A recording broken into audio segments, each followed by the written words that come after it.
Good morning. Well, it was great that we got to start off by saying beat Lehigh, because we already did that this year, so we're well lined up to do it next year. In fact, I was thinking that the task of describing the state of the college this year in particular will be a very pleasant one, because it has just been a fabulous year for the college. There are so many things that make me feel excited both about the year that has gone by and the year we have ahead of us. So it's a pleasure to talk for a few minutes about things that are going on, and then we're going to leave a few minutes for questions afterwards. And so if ideas pop in your mind and things you'd like to follow up on occur to you, hold that thought or write it down, because we'll take a few questions at the end. It's hard to imagine summing up this year without starting with the fabulous time that we either had in New York City or hopefully enjoyed reading about in New York City if you weren't able to make it to the 150th game. But that really set the tone for what I think has been a very, very special year for the college. And when I think about what the 150th game and the campaign kickoff meant for us, what struck me about the event and all of the excitement surrounding it was that it was so much more than a football game. It really was a massive reunion of everyone at the college all at once. It was incredible to be among so many alums from all classes, so many old friends of the college. Many parents came, many parents of former students came. There were many faculty and staff there, and the students had a fabulous time mixing with all of the alumni and getting to know a little bit about the history and traditions of the college by sitting side by side with so many alums from across the years. It was just a wonderful concentration of energy and a wonderful chance to just affirm the very special spirit of Lafayette that is one of the things that first drew me to the college.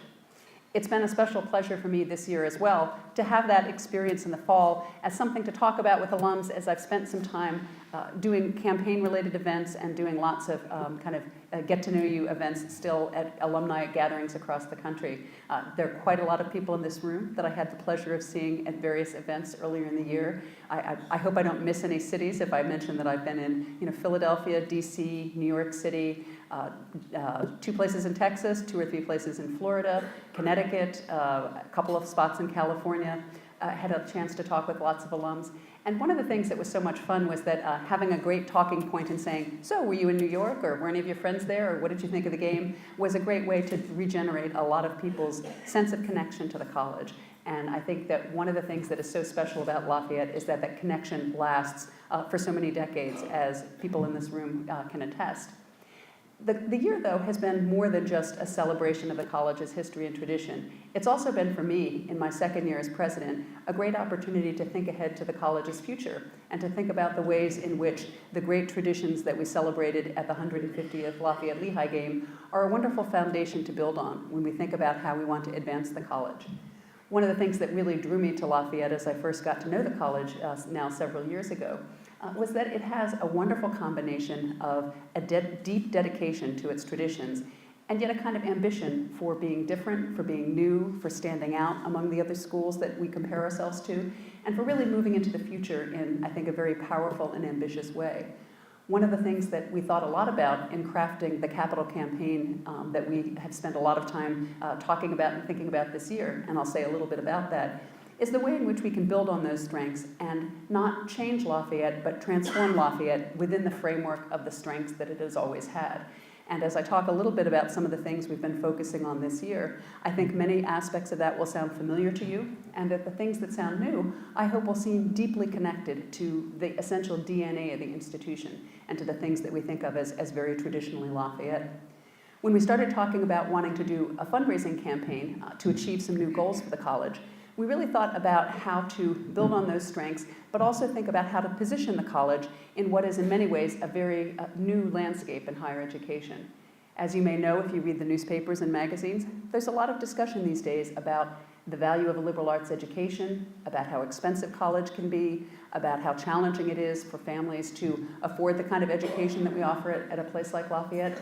And so as a president, my job is to balance our adherence to the things that we already know are terrific about Lafayette and maintain and sustain those in the future, but also think ahead to the students who are right now 8th graders and what they will be like when they get to college and what they'll be looking for when they apply to our class just a few years from now. The fact that I've got our Vice President for Enrollment sitting directly in front of me will tell you that we're always very interested in thinking about admissions and our future students, as well as our current students and the past students represented in this room. And so it's really a kind of continuum that we think about. How do we serve the entire Lafayette community beginning to end? And so we give a lot of thought to what tomorrow's students will be looking for as well. One of the things that makes me particularly optimistic about Lafayette's place in this kind of new world of higher education is that Lafayette has always had a unique capacity to combine the theoretical with the practical, to combine liberal arts and the kind of deep humanistic learning that you associate with the liberal arts with engineering and a kind of practical, problem-based approach to life that allows you to just get things done. It's something that was very striking to me, coming here from another liberal arts college, that at Lafayette, and I think the engineering emphasis has a lot to do with it, there's always a kind of practical underpinning in every course and across the curriculum, a desire to say, okay, now that we've learned this, what do we do with it?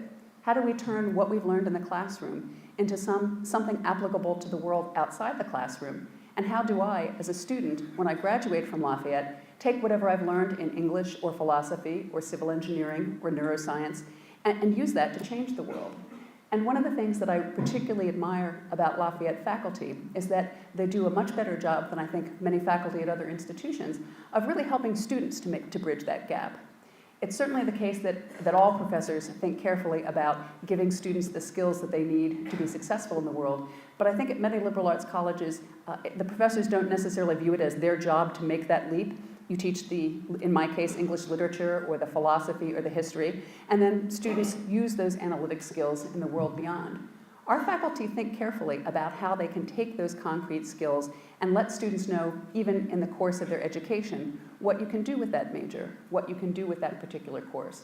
We have, for example, a professor of psychology who teaches a course on aging and has the students go downtown and work with seniors in one of the local retirement communities to both be a friend and supporter to those elderly people, but also to give the students an opportunity to have a much more hands-on understanding of what issues are involved when you think about the aging process from both a kind of neurological and psychological and also sociological perspective. And what they learn by actually talking to people in a retirement community is very different from what they learn about aging from a textbook. Similarly, we have a professor in the English department who teaches a course in American literature, based in 19th century American literature, where they not only read classic American literary texts, they've been doing some research at the Easton Public Library, where they take old library records from the 1850s and 1860s, digitize them, and then analyze the borrowing patterns of people in Easton at that in that time period. So the students are not only learning the conventional literary techniques of literary analysis, they're also learning important data analysis skills, and they're also helping the Easton Public Library in maintaining an important scholarly resource. So those students will come out of that English class not only understanding the intrinsic value of those literary texts, they'll also come out with some skills that they can use in a variety of other ways.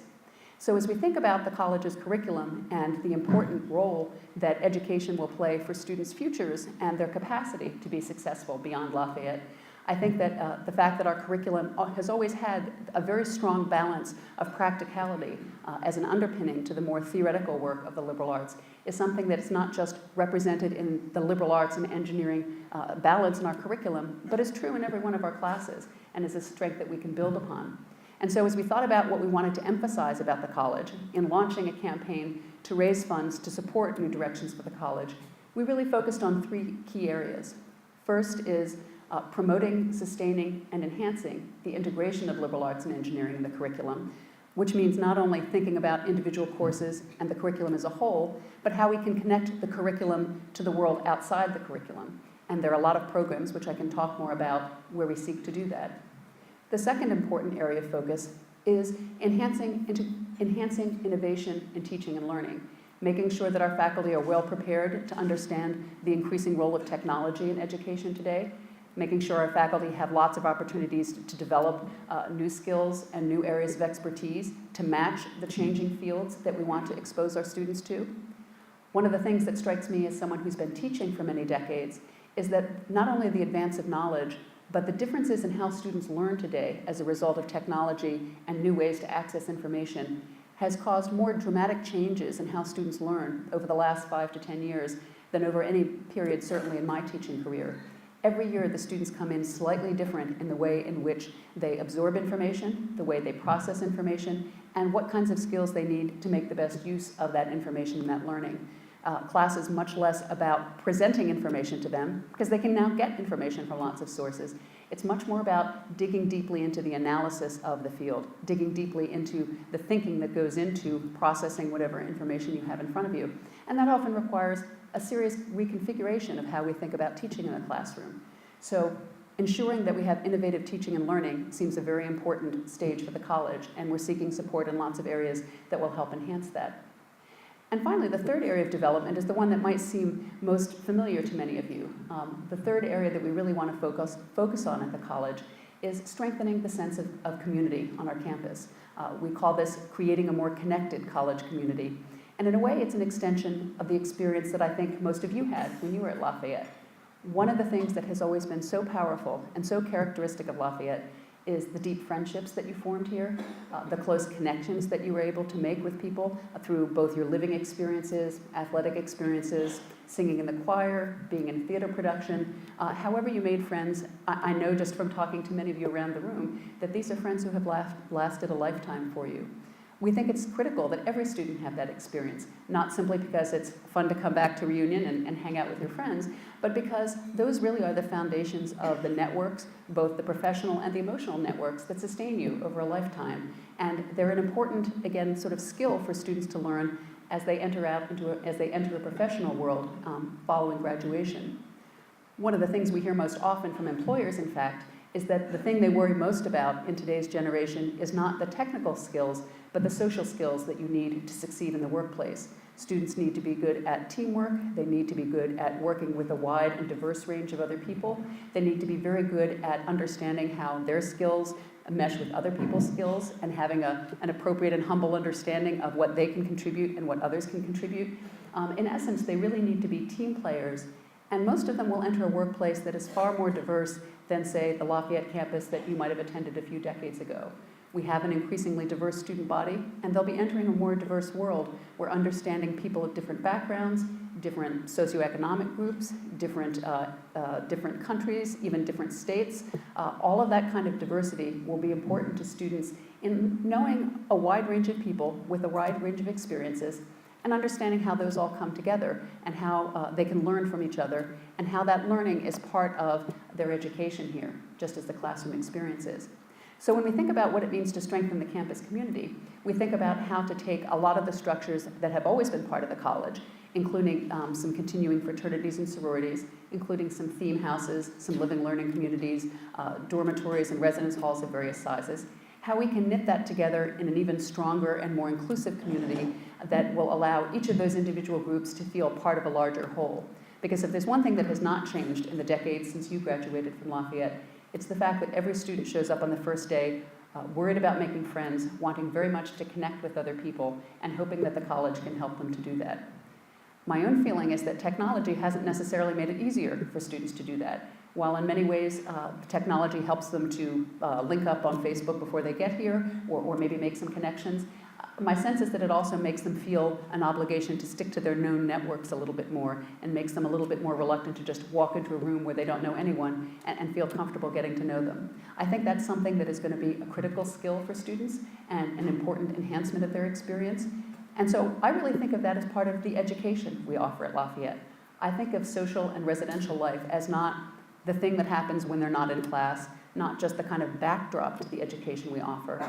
I view that as central to the education we offer, because those kinds of social skills are going to be the foundation for their professional work after they leave here, as well as a foundation for much of what will be important and satisfying in their lives. And so the third pillar of our fundraising campaign is really strengthening the campus community, thinking about how our residential spaces can offer more opportunities for social engagement, more lounges, more spaces that are suitable for other kinds of gatherings. We started this year for the first time a new approach to our orientation and residential program, which we call Connected Communities. And in this new program, we form orientation groups for students that instead of ending after the 3 days of orientation, continue. And we reconvene those groups on a regular basis for other kinds of events and programming and parties. And our hope is that we can build that system out so that we will continue to have a sort of framework for students to get together, often at their own initiative, often at our initiative, and form those kinds of groupings early on. Not that those will necessarily be their permanent friend groups, but that will be a kind of scaffolding that they can build their further social experience on. Our experience of that this year is that it's been extraordinarily successful. Quite a lot of the first-year students who live together this year asked to continue living together as sophomores using what we call block draw. They clustered themselves in groups and wanted to continue many of those friendships and structures. So we feel that's been a very successful approach. In mentioning these three kind of broad thematic goals for the campaign, I'm sketching out a kind of structure that certainly involves a lot of individual projects, specific building projects for which we're seeking support. For example, we're hoping to build a new integrated science center that will include biology, computer science, and a number of affiliated fields, and create a real state-of-the-art facility that will be located next to Acopian on the Anderson Quad there, in order to allow a lot of good integration of the other science fields with engineering as well as with the liberal arts. We're also looking at some reconfiguration of residential space and a number of other building projects. A lot of what we're seeking in the campaign, though, really focuses on people, on support of faculty to enhance their capacity to serve our students and their own scholarly research, and also on students, on helping us to build the strongest, most diverse student community we can. Because to return to the point I made early on, it's expensive to come to Lafayette. It's difficult for many families to afford it. We're very fortunate in being able to offer a number of scholarships and significant financial aid to our students. We could do better in that regard. There are schools our size that are able to do better in terms of the level of financial aid they can offer and the number of students they can support. And one of our goals is to continue to support our scholarship funding in order to be able to enhance our ability to bring the most worthy students here, regardless of their ability to pay. One of the successes that I'll close with as I wrap up and then take some questions in thinking about the year, one of the successes that I think we're most proud of is the success we've had in building an incredibly strong student body here. The last couple of classes have each exceeded the one before it in terms of the high number of applications, the academic strength of the students admitted, and the geographic diversity they represent. I mentioned that our admissions representative, our vice president for enrollment, is here. The faculty are almost getting tired of him standing up at faculty meetings saying, "This is the best class ever. We've never had such a good class," because it's been true every year that I've been here. He has done a wonderful job, along with his colleagues, and really the whole college, in recruiting top-notch students who represent all fields of endeavor, who have the highest SAT scores we've ever had, who have the widest range of backgrounds and experiences. And we have many more students from other parts of the country beyond our kind of traditional tri-state area. We still have tremendous strength in that area, but it's important, thinking about how the demographics of the country are changing, that we continue to draw students from across the country. And so that also has been an important part of our focus. So when I think about the fantastic year we've had, not just in beating Lehigh, and in having our basketball team win the Patriot League championship, as some of you may have noticed. That was a fantastic event in the spring that also had that wonderful capacity to bring the campus together.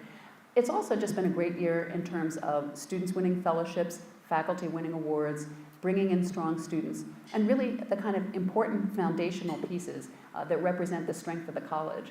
So I take particular pride and pleasure in being able to say not only we had a great year in beating some teams and having some wonderful times together on these occasions, we also, I think, have taken some important steps in building an even stronger college for the future. And for that, I have many people in this room to thank. I know very well, because the support of alumni like you, your willingness to contribute regularly to the annual fund, to support a lot of the experiences and programs that I've described, is really critical to our ability to make the college even stronger in the future. And so I thank all of you for your support, and I'm happy to take any questions you might have.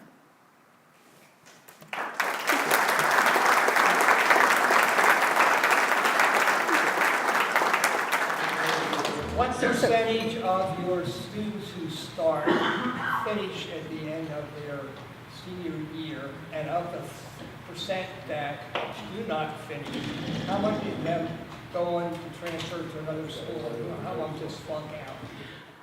What the question was, how many students are successful in finishing at Lafayette? How many aren't able to continue either because they transfer or because they fail out? We have an excellent retention rate. I think it's currently 94% for students who continue all the way through. That's extremely high. That's a very good number. Students do occasionally decide that there's someplace else that would meet their needs, and so it's not unknown for them to transfer. We also have quite a lot of students transfer in, so it's a two-way street in that sense. But we have a strong retention rate. It's something we pay a lot of attention to, because it's not enough to get students in the door. You want them to be successful. And particularly as we draw more students from a wider range of backgrounds, helping them to be successful is important. The other thing I would mention there is one place where we have been nationally recognized is in our retention of student athletes. That within the NCAA, we have one of the highest retention rates for student athletes across the country. And that's something to be particularly proud of because that affirms our conviction that it's possible to find students who can be strong performers in our athletic teams who are also highly successful academically. So it's something we're very pleased about. Yeah. How are Lafayette students doing in the current job market now? How are Lafayette students doing in the current job market? We have a very successful placement rate among our students. I'm going to look at Kim Spang, who oversees career development, and ask her if she knows this year's numbers. 94% of our students are either employed or in a graduate program, as well as we're ranked consistently in the top 20 through the Princeton. Thank you. So for those who didn't hear it, 94% of our students report having either found appropriate employment or enrolled in graduate school. I think that's 6 months out. Is that correct? So we have actually a very strong record in that regard. It's one of the things that helps us in some of the rankings that look at professional experience because, as I said, we do have a slightly stronger professional orientation, partly as a result of engineering, partly because that's part of the DNA of the institution, and that's very, very helpful to our students going out there. And I will once again say thank you to many people in this room who help support internship programs and externship programs for students. Those are absolutely critical to success these days. Really, it's what used to be a luxury 10 years ago is now basically a kind of standard professional accomplishment, and those things require support, which many people here have supported. Yes? Yes, you. Unaccustomed as I am to complimenting Lehigh. Those of you who were at the 150th game, the joint effort between Lafayette and Lehigh at the halftime and all the shows that were up on the thing was absolutely amazing. And I think you should be complimented. I really think the guys over down in Bethlehem should be complimented. Excellent remark. Thank you. For those who didn't hear it, and I can't resist repeating it to make sure everyone heard it, it was a compliment of the joint effort between Lafayette and Lehigh. That was one of the most important and satisfying parts of the program. And I will tell you, it was an effort. I mean, it involved actual collaboration between myself and the Lehigh president. Literally, we were on the phone saying, you have to get your cheerleaders to the table with our cheerleaders so they can talk about doing stuff together. And the kids loved it. They had practices together. They designed programs together. We sort of took the lead in the halftime show because technically, since it was our game, it was our halftime. And Lehigh was surprised and pleased when we said, we'd like to have you join us in the halftime show. So I appreciate your comments on that. I actually have heard a lot of positive feedback, and I think our communications departments did a great job with the mascot rivalry videos and things. It's part of what made it fun and helped us, say this is a friendly competition, up to the point where we win. When I came here in 1956, they said, look to your right, look to your left, those two fellows won't be here when you graduate. I didn't like that, and I appealed to the people here to try to get the retention rate up, because when we graduated, they let a lot of kids go in the process. And some of them left here feeling like failures. And I'm glad that your retention rate is as high as it is right now, and I applaud you for the effort. The other thing was, when I came here, they had a sign that said, I come here to become an engineer, and now I are one. The kids today are losing their interpersonal skills. They text each other, they don't talk to each other. They can't spell, they can't write. Cursive is not taught anymore. And I was glad that when I came here, they had a public speaking course. It did me a world of good in my life after college. I've done a lot of public speaking. And I find that it's easy, but it wasn't that. It was very, very hard. They say, take this pencil and talk about an eraser for 5 minutes. Make up a story and talk to the class. And that was hard, but it was worthwhile. I hope you're continuing to do that kind of thing, because once you get out of school, your interpersonal skills become extremely important as you expand your social network. This is a wonderful world here, but it's a small world. Lafayette is a campus, and in it you're protected, and you're here to investigate your mind and learn how to research, learn how to think about possibilities in your life. When you get out, a lot of those things are going to slam you in the head, because people are going to say, Doesn't work. We tried that. That doesn't work. Don't ever give it up. And I encourage you to keep doing what you're doing. I think what you've done here at Lafayette is wonderful. This is my first time back since 1960. Wow. Thank you very much. To briefly summarize for those who didn't hear that gentleman's remarks, I'll begin by saying he alluded to his experience in taking public speaking classes at Lafayette, and clearly the value that is demonstrated in his remarks. I think it's, and he mentioned the importance of retention and also of giving students the social skills and public speaking skills that are helpful. You know, I'll mention that though we do have one public speaking course and it's quite popular, the other way in which public speaking actually is quite visible in our curriculum is there's an increased emphasis these days on students doing presentations at the end of a course as a kind of capstone to the course. And I'm very familiar with that because I actually attend a lot of them at the end of the year. Quite a lot of faculty will send me notes saying, for example, the students in a civil engineering class did a presentation on sustainability that I attended last week. There were some students who did a poetry reading, and I saw them read their own poems. There were a variety of class presentations that I was invited to and attended, and those offer a great opportunity for students to practice those skills and to take what they've learned in the classroom and take the important next step of figuring out how to explain it. Anybody who's ever taught knows that the real test of whether you know something is whether you can teach it to someone else. And so I agree absolutely that those are critical skills, and I'm very pleased that you've chosen to come back. Yes? I'm sorry, can you interrupt? Just because the questions are just really good questions, I know it's hard to hear.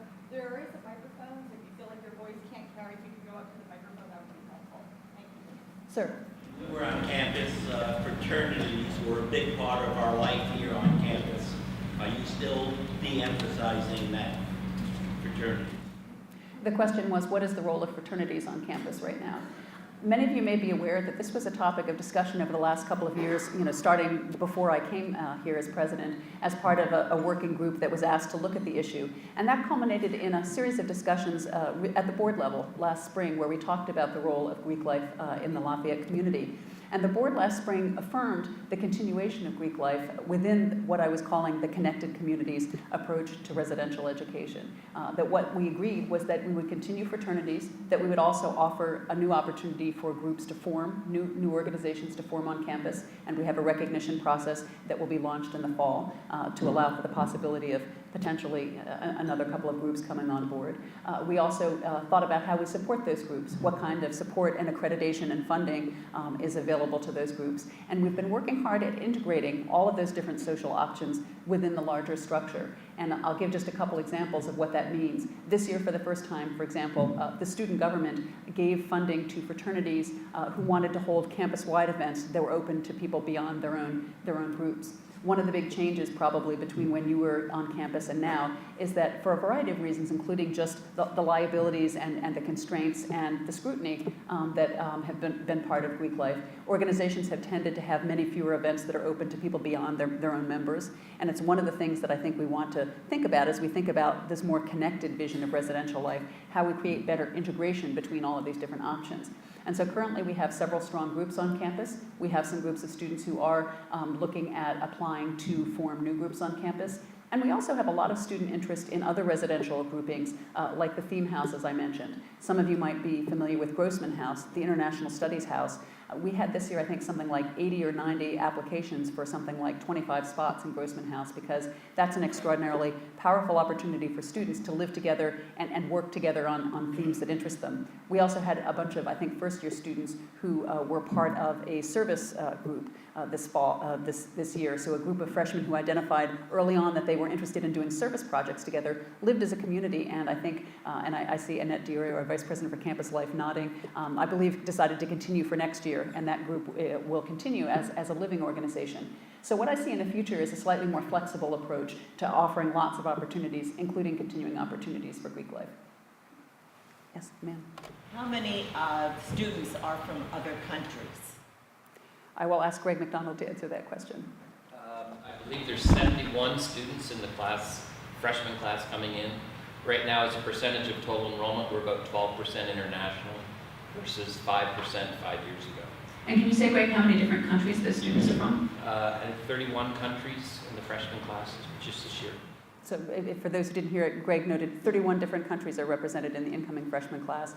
And that's, impressive. They add an enormous dimension to campus and to the education that students have here. The effect in a classroom of having a discussion that is not simply being held between kids with very similar backgrounds, but kids who come from a wide variety of experiences, really, it deepens the conversation at every level. So, great question. Sir? When I was at Lafayette, I believe I benefited from having an interdisciplinary major. Can you give some examples of interdisciplinary majors that you have currently here on campus? And also, are students allowed to form their own major field of studies, if you will, with the advice of a faculty member? Great question. A gentleman who had an interdisciplinary major asked, do we have interdisciplinary majors? What are some examples? And can students form their own majors? I'll answer the second part first, which is yes, we do offer an opportunity for students to create their own major by bringing together a variety of different fields. But we also have a growing number of interdisciplinary majors, and they are among our most popular. International affairs, for example, has really exploded over the last few years. Those of you who have seen the Oxley Center for International Education, the new building down on the lower end of campus, know that that represents a commitment to global education that's been an important part of our curriculum for some time. International affairs is enormously popular with students. It brings together government and law, history, literature, sociology, language. A lot of different fields are represented there. Neuroscience is a very, very popular major. That's growing interest, not only here but elsewhere in the country, and it's one of the reasons why having new biology facilities in the new Integrated Science Center is important. Women's and Gender Studies is a fairly new major, quite popular. And Film and Media Studies. If you haven't seen the growth of the Williams Arts Campus and the new Film and Media Studies building that has opened down on 3rd Street, I encourage you to go and take a look at it. It's a wonderful state-of-the-art facility that is really helpful to the growing interest in video and film projects among students. And so those are all areas that continue to be strong at the college. I'm looking at Kim and thinking we probably have time for one more question. So, ma'am, you are the lucky winner. What is your question? There was an article in the last year in the New Yorker. It was a book review called Poison Ivy about and one of the points in it was the failure of four-year residential colleges to provide a lot serious career counseling. The suggestion was that they not just have a career counselor kind of on the edges there, but they have a 4-year required course in career counseling because we are ranked so low globally and turning out students able to fill the jobs that are needed. What do you have to say there? So the question was hearing some of the critiques in the public about career counseling needing to be really an inclusive experience that isn't limited to the 3 weeks before you graduate. The question was, what do we do? I'm happy to say that's one of the reasons why Kim Spang mentioned earlier that we're actually ranked quite high by Princeton Review on our career services. And one of the reasons is a program we offer called the Gateway Program, which is exactly what you're describing. It's a 4-year program where students are brought in as first years, as sophomores, and as juniors, and offered advice on getting your first internship, starting to think about your career as you plan your academic program, and other ways in which thinking about your career can't happen the fall of your senior year for the first time. And I'll mention briefly that one of the key elements of what I was describing as the Connected Communities program that we're seeking to use as a structure for the way in which we think about student life is that we're working on integrating career advising and academic advising and other kinds of advising and support into a more connected framework for students so that the kind of continued orientation process that I described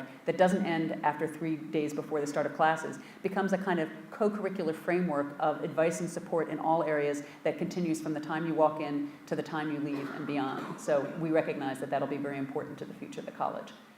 I'm sorry that we're out of time, but I know you have busy schedules ahead of you. I appreciate you're all getting up so early in the morning to have breakfast with me.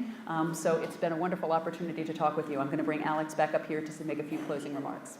Thank you.